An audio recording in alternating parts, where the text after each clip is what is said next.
Meus amigos, neste programa que tem a produção de Rosária Farage, o nosso Vinícius Trindade como câmera, não é? Cameraman. Este é o programa Além dos Gramados, né, da TV FEAG, e hoje nós temos um entrevistado conhecido, bastante conhecido, do torcedor carioca. Estou me referindo a Rogério Lourenço, que, olha, foi titular no time do Flamengo com apenas 17 anos, hein? Não é? Tem vários títulos na carreira e é uma alegria muito grande, meu caro Rogério, revê-lo, não é? E eu queria que você inicialmente falasse a respeito do Rogério de hoje. Por exemplo, Rogério Lourenço de hoje. O que você está fazendo? Em primeiro lugar, Ronaldo, um grande abraço para você. Prazer revê-lo também. Tivemos juntos durante muito tempo, trabalhando junto no Flamengo, nos jogos do Maracanã, enfim, muito tempo de amizade.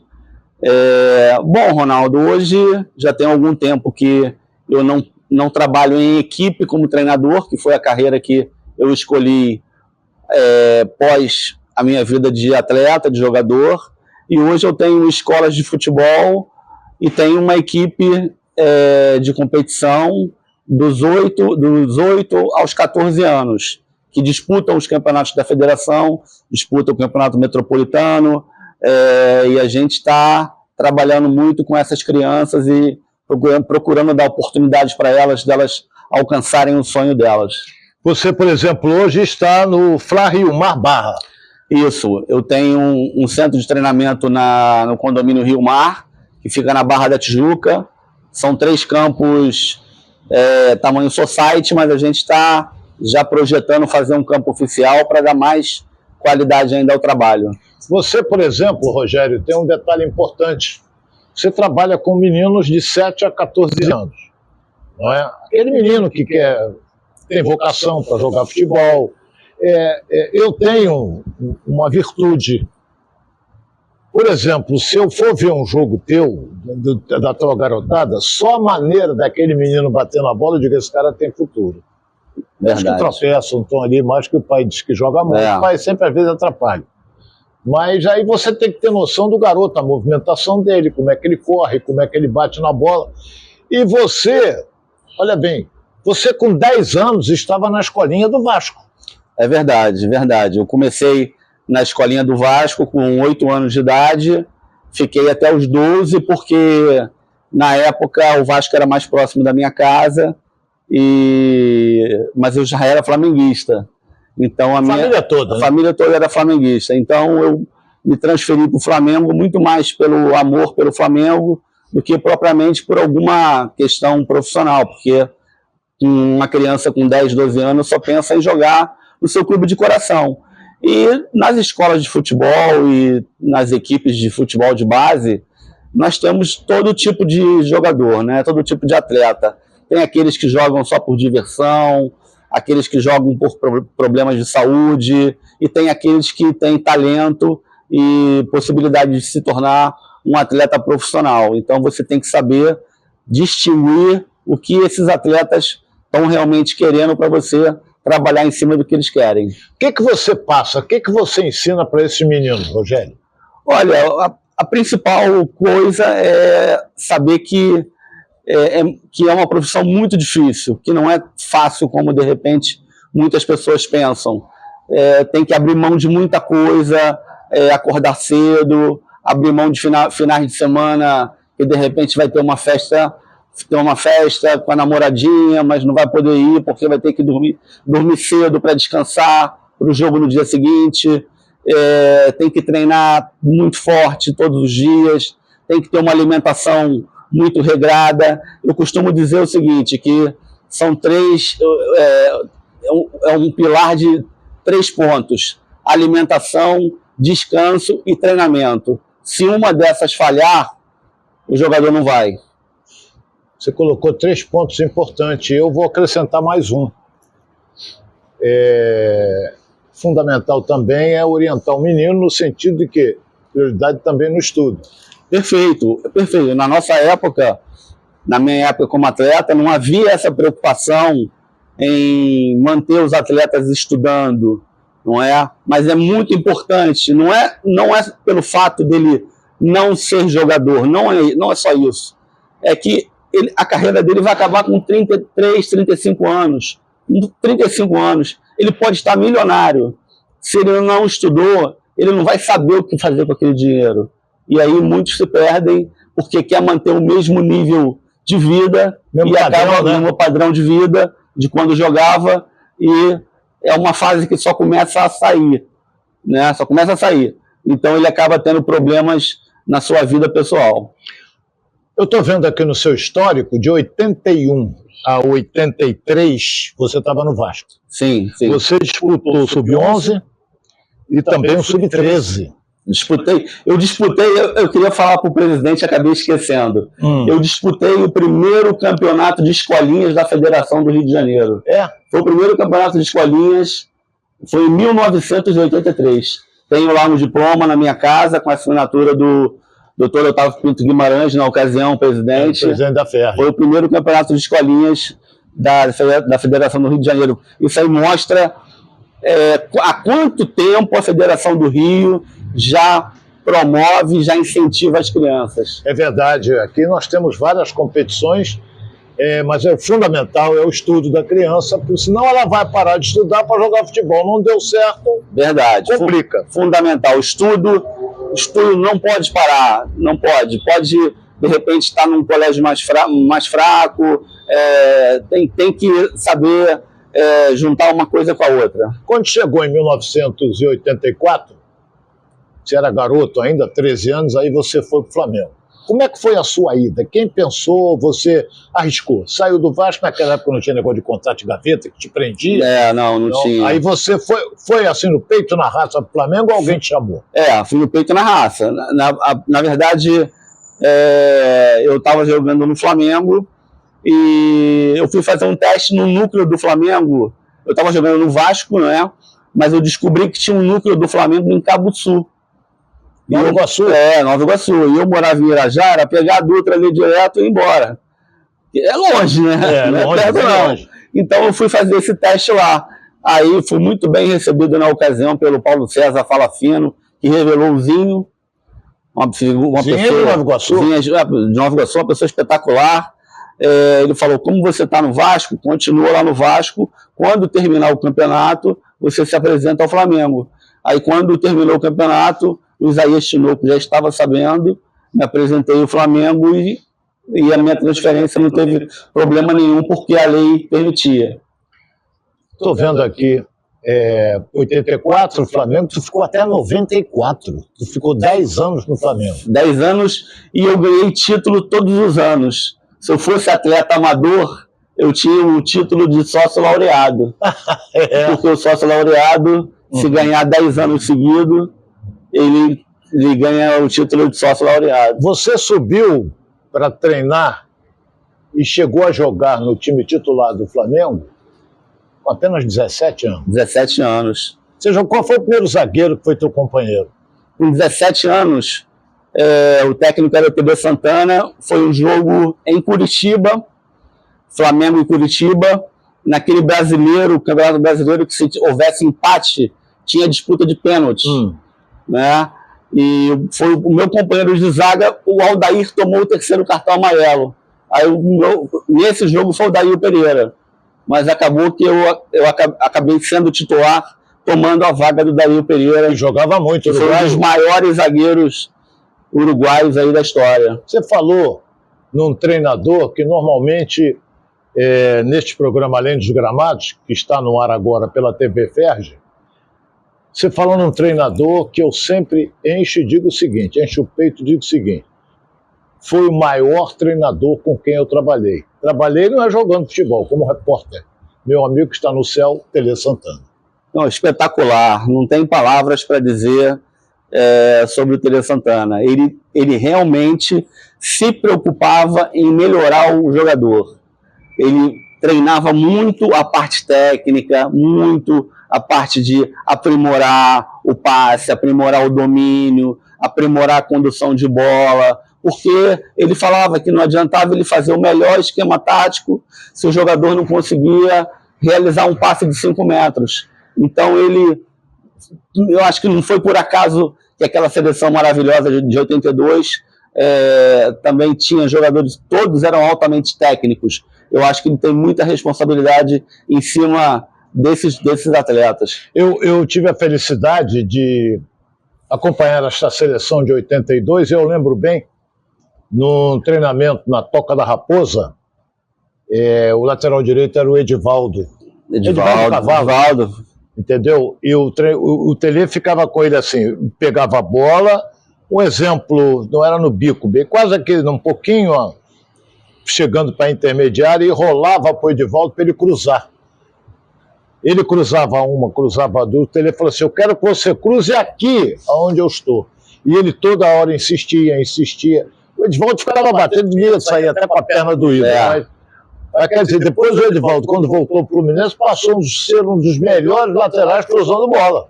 Tudo é aprimoramento, né, Rogério? Tudo. Eu tive uma passagem com o Tele, que ele me pegava eu e Leonardo, colocava a bola um pouco mais para a direita, que é onde o canhoto bate ela de curva, e a gente ficava batendo, e ele ficava, agora bate no ângulo esquerdo, bate no ângulo direito, sem goleiro, não tinha goleiro, era só para aprimorar a batida.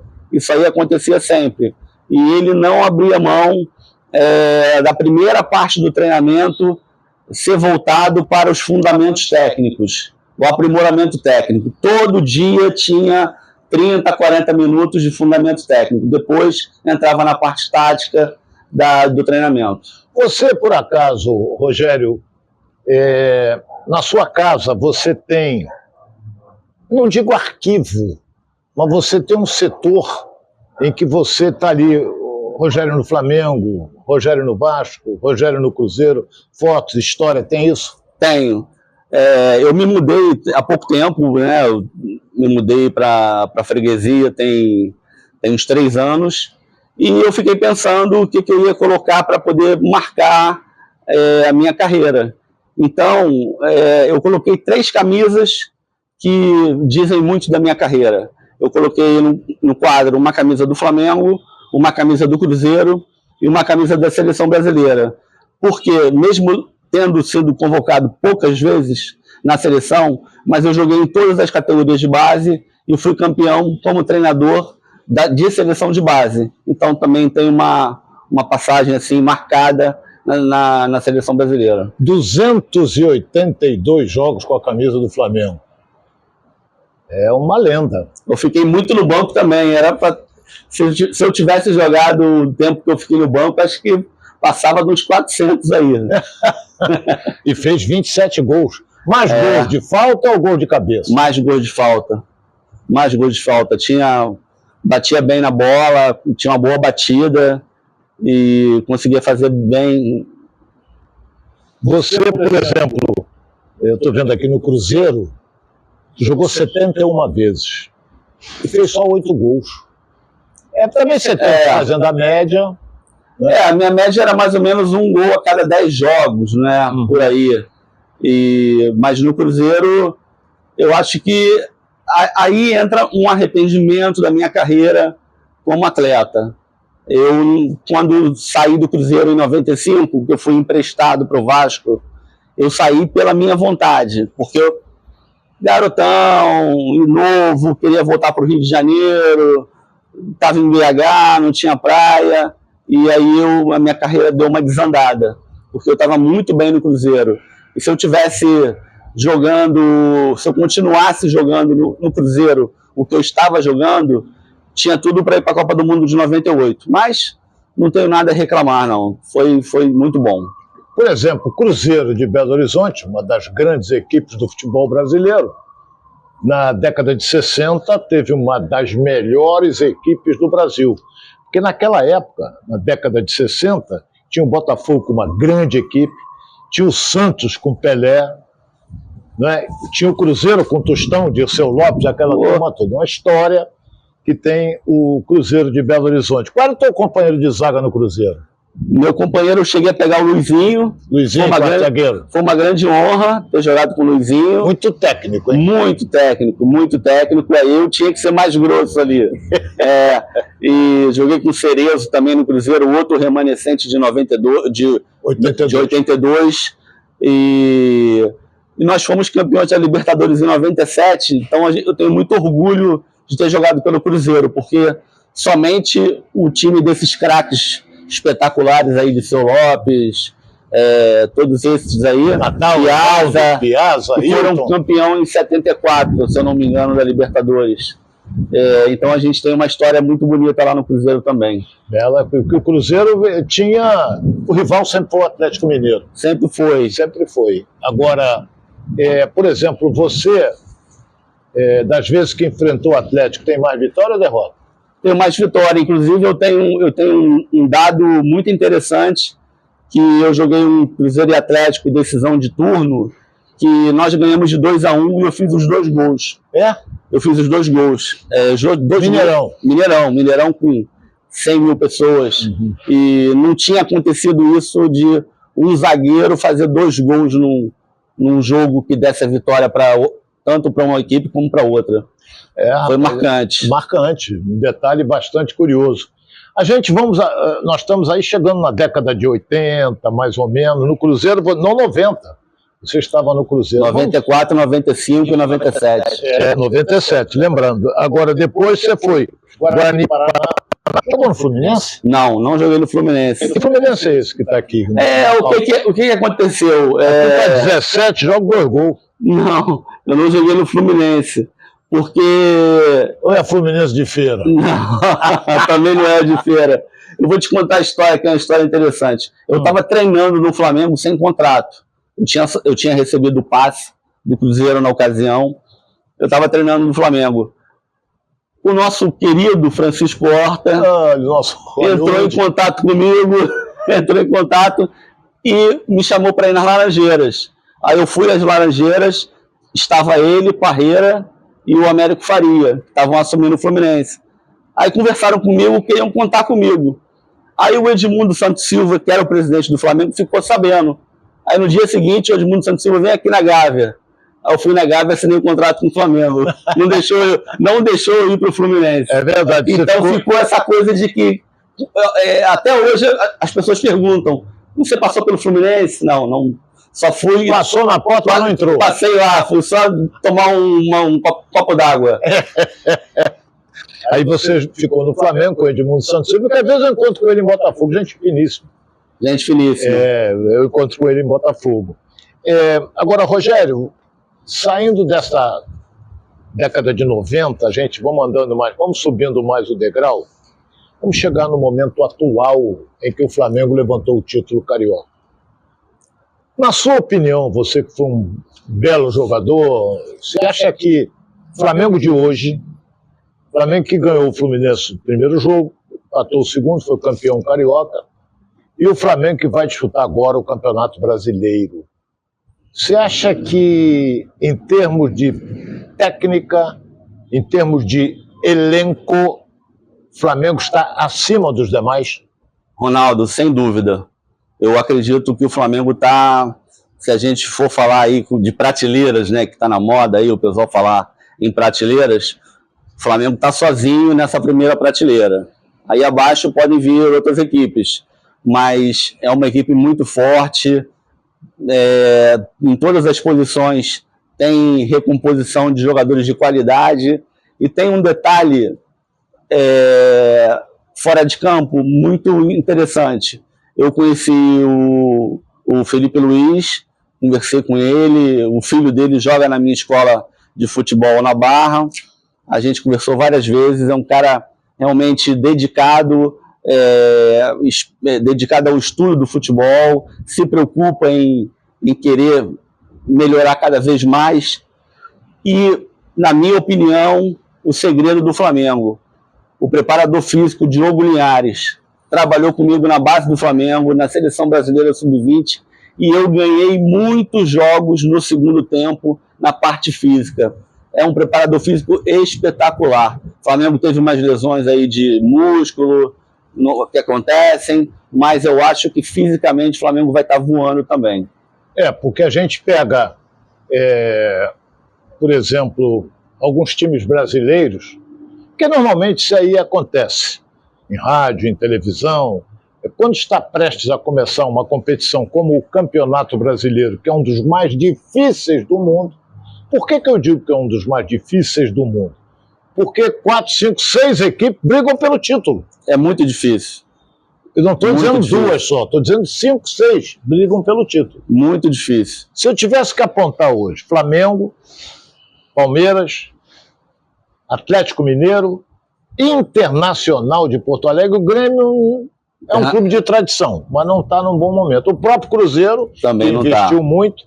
O Fluminense, o Botafogo, que é o campeão atual, a gente tem que enaltecer isso aí, porque vai ser briga de foice.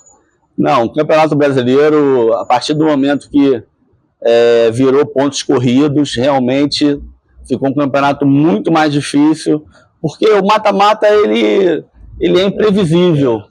Às vezes pode acontecer alguma coisa, uma bola vadia, né? E mudar todo o panorama da competição. Mas você tem que ter elenco, viagens longas. Paralelo ao brasileiro tem outras competições, Copa do Brasil, Libertadores, Sul-Americana. Então, realmente, você propôs equipes aí que eu também concordo que estão no melhor momento. Flamengo um pouco acima, Internacional, Atlético Mineiro, Palmeiras estão muito fortes. Mas a gente não sabe, o Santos tem camisa, de repente pode vir alguns reforços, tem um craque, que é o Neymar, e as outras equipes também podem crescer. É imprevisível, não tem como. Como na Europa, que tem 2, 3 equipes que vai até o final ali, uma atrás, sempre ali, aqueles 2 e os outros 10, 15 pontos atrás. É verdade. Na Europa é assim, 2, no máximo 3 brigam por título, os demais vêm lá embaixo. Não podemos esquecer também que lá para cima, não podemos esquecer de um Fortaleza, que sempre está agora com o Vojvoda, que já está lá há 3 anos, sempre montou boas equipes. Não podemos esquecer do Rogério Ceni, que está no Bahia, que já passou para a terceira fase, se classificou na Libertadores. O Bragantino também entrou num outro nível. O Bragantino também, que tem um patrocínio muito forte, e joga bem em casa. Muito difícil jogar em Bragança. Sempre foi. Muito difícil jogar lá. Rogério, me explica uma coisa aqui. Falamos do Flamengo, daqui a pouco até eu vou voltar a falar do Flamengo. Você apontaria, por exemplo, o Tele, que foi o melhor treinador que você trabalhou? Olha, eu acho que eu gosto de pegar os treinadores pelas características, sabe? Eu acho que o Tele foi o que mais se preocupou em melhorar o atleta, não é? Os treinadores mais antigos não tinham tanta preocupação com a parte tática. Mas, por exemplo, trabalhei com o Enio Andrade também, que ele enxergava o jogo de uma maneira que era impressionante. Ele falava uma coisa que você não tinha a mínima ideia do que ele estava falando e aquilo acontecia. E como eu trabalhei muito mais tempo com o Enio Andrade e mais maduro, eu consideraria o Enio Andrade. Mas eu coloco aí o Enio Andrade e o Tele no mesmo nível. Mesmo nível. Quer ver um negócio que eu sempre falo também isso, a Rosária até está me fazendo sinal aqui, que está dizendo que vai se tornar repetitivo. Na minha época de repórter, eu peguei grandes treinadores. O maior de todos para mim foi o Tele, certo? Mas eu destaco 2 de intervalo. Porque o jogador, você que está nos acompanhando, o jogador sente no campo, o jogador sente nas palavras do treinador, dizer o seguinte: esse cara conhece. O jogador sente isso. Não é? Vanderlei Luxemburgo e Joel Santana. Com certeza. Concordo plenamente com você. Trabalhei com os 2, mudava a equipe no intervalo, mudava a equipe durante o próprio jogo também. Joguei contra, período que eu estive como treinador, sofri porque eu vi que eles mudavam a equipe durante o jogo. E eu sinceramente, hoje eu não vejo isso. Muito pouco. São casos raros de profissionais que mudam durante a partida. Mudam para melhor, que eu quero dizer, né? Claro. Porque mudar para pior, toda hora está acontecendo. Uma vez eu estava em São Januário comentando um jogo envolvendo Vasco e Corinthians. O treinador do Corinthians era o Vanderlei, popular Orelhinha. E do lado do Vasco era o Antônio Lopes. O Vasco terminou o primeiro tempo ganhando de 1-0. O meu comentário foi em cima do intervalo. Eu digo, eu estou preocupado com o intervalo. Sabe por quê? Porque eu digo, Corinthians vai vir outro. Corinthians vai vir outro. E o Lopes tem que estar atento, porque o Vanderlei vai mudar esse time, a maneira tática de jogar. O Corinthians ganhou um jogo 3-1. E aí? Realmente são profissionais. Eu acho que na década de 90 tivemos esses treinadores que tinham essa habilidade de mudar dos jogos no intervalo. Hoje, eu acho que a escola de treinadores ela está muito focada em ter uma maneira de jogar, e é a maneira de jogar, não é mudança de comportamento, é mais a maneira de jogar. Rogério, você falou treinador, mudança de comportamento, a maneira de jogar. Por exemplo, nós temos grandes treinadores, mas estão marginalizados. Por quê? Tá velho. Que não sei o quê. Porque tá superado.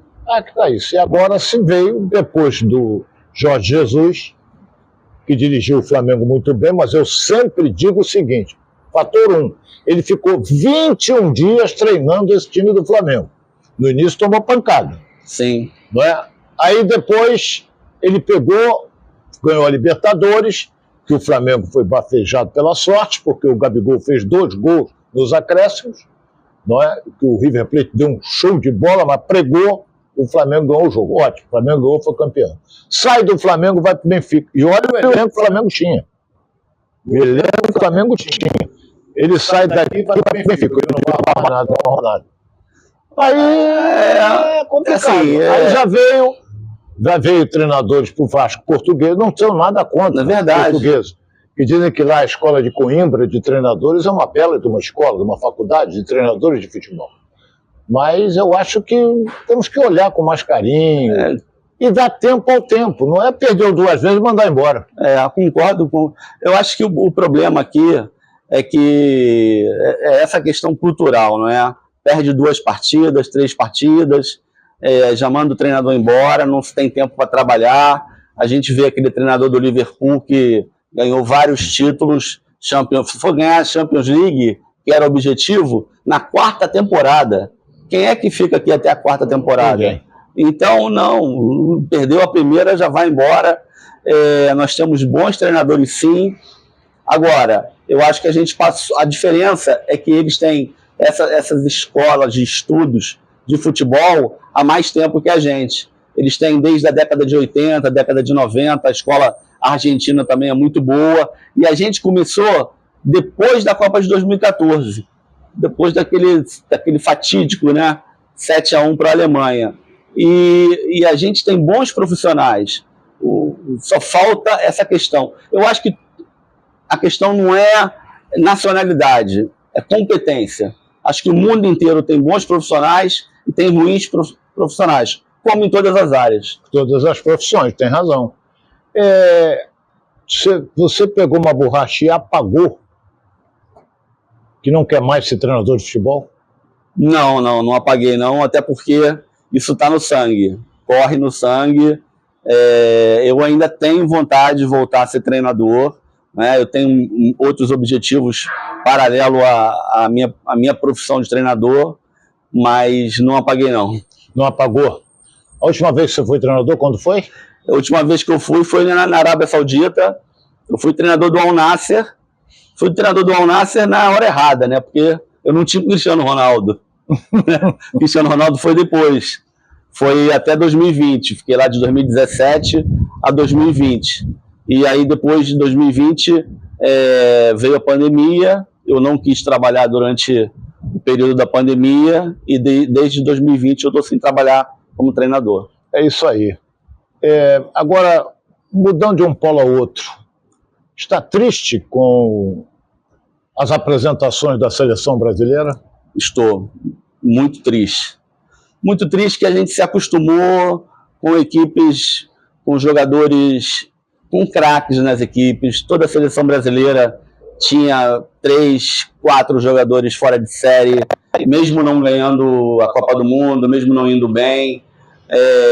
Hoje nós temos bons jogadores, mas bons jogadores tem o mundo inteiro. Então, eu não estou gostando do que está acontecendo. Acho que a gente tem que acontecer alguma coisa para poder melhorar. Olha bem, seleção brasileira, você tocou num assunto que é preocupante. Não é? Nós estamos disputando aí umas eliminatórias, não é? E o Brasil tem que pontuar, apesar que está aqui com 6. Mas não vamos falar disso. Nós vamos falar o seguinte, a minha opinião, Rogério.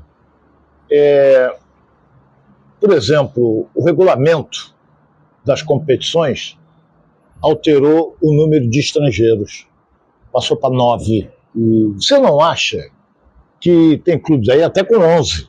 Você não acha que esses estrangeiros vindo, eles travam o garoto da base que está subindo? Com certeza.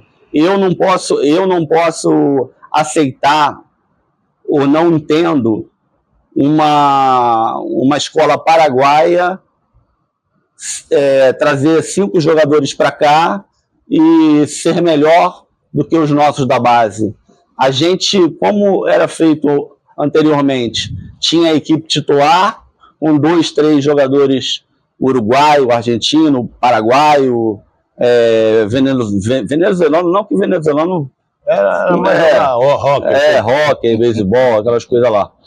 Mas a equipe reserva, a maioria era da base.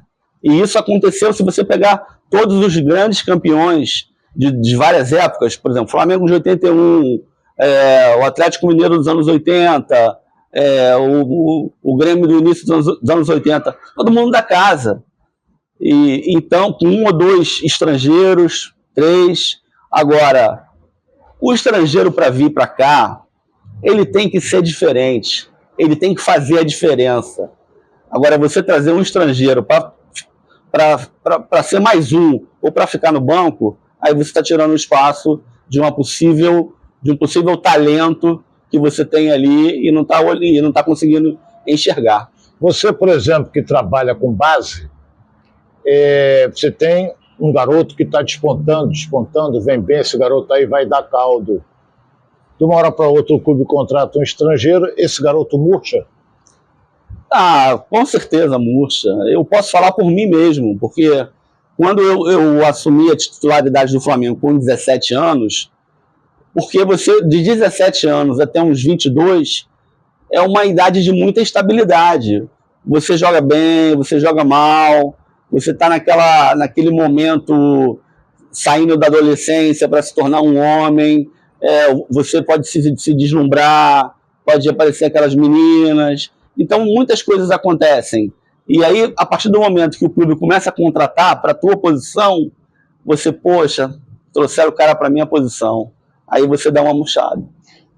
Dá uma murchada porque você vou perder o espaço, tem na cabeça. Eu acho que isso é em qualquer profissão. Sim, você pode estar com destaque, daqui a pouco vem um cara que foi contratado às vezes para ganhar mais do que você, tem que botar esse cara para jogar e tal, aí você murcha. Isso aí é muito comum. Rogério, eu gostaria de agradecer a você a sua participação aqui no programa Além dos Gramados pela TV FED, programa que tem a produção dela, Rosária Farage, não é? E você abrilhantou esse programa, você que é um amigo, trabalhamos juntos no Flamengo, essa coisa toda, e agora você está na sua escolinha, não é? Que é o Rio Mar Barra, que vai disputar o campeonato da categoria junto com o Rio de Janeiro. Isso. Você, por exemplo, só para a gente concluir aqui, nessa sua escolinha, você tem ali, aquele ali vai dar caldo, tem? Sim. Então, só para esclarecer, primeiro quero agradecer também a você pelo convite, por poder participar do programa, um amigo de longa data, agradecer a Rosária também, de outros trabalhos, e, na verdade, como é que a gente faz com a escola de futebol? você procura dividir por níveis. Então você tem aquele menino que está na fase de iniciação, você tem aquele menino que de repente já está numa fase intermediária, e você tem um outro que já está numa fase avançada, que esse é para disputar campeonatos. Para quê? Se você botar um de iniciação com um em fase avançada, um atrapalha o outro. Porque o fase avançada não vai deixar esse menino tocar na bola, e se ele tocar na bola, ele vai dar uma canelada, como a gente costuma dizer. Como um grande repórter que eu conheço dizia. Então a gente procura fazer dessa forma. Então eu tenho a escola, né? Eu tenho 2 escolas do Flamengo, e dessas escolas do Flamengo eu procuro abastecer a minha equipe Rio Mar Barra.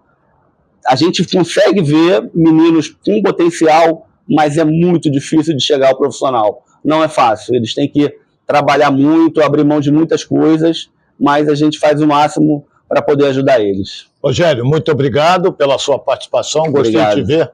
Também, muita amigo. saúde é o mais importante. Amém. Não é? Que você tenha sucesso na sua equipe nessa disputa da competição, que vai envolver meninos de 7 até 14 anos. Um abraço. Obrigado, amigo. Um abraço. É isso aí. Estamos completando o Além dos Gramados, aqui pela TV Ferge, e voltaremos em breve com mais uma atração. Forte abraço e até a próxima.